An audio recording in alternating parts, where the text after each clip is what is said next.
Hello guys, and welcome back to this channel, where today guys, I'll be showing you how to build a dropshipping website on ShopBase.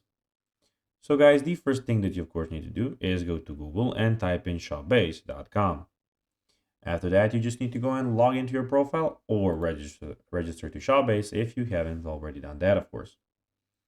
But now guys, let's see what we actually have in front of us here. So on the left side of the screen, we have the home, orders, products, and fulfillment.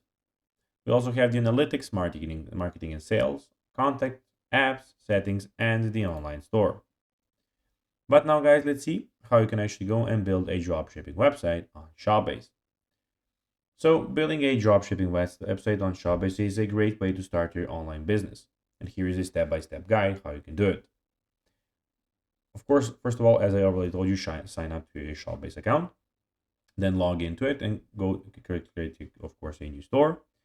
And then if you have a custom domain, connect it to your store by going to online store, which you have here in the bottom of the screen, and then click on domains. And after clicking on domains, click and follow the instructions to verify your domain.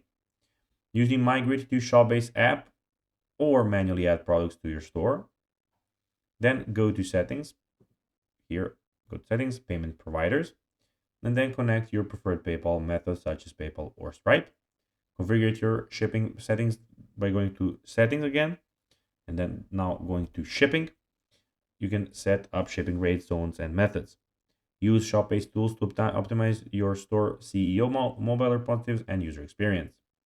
Once everything is set up, review your store to ensure everything is working correctly, and then just publish it.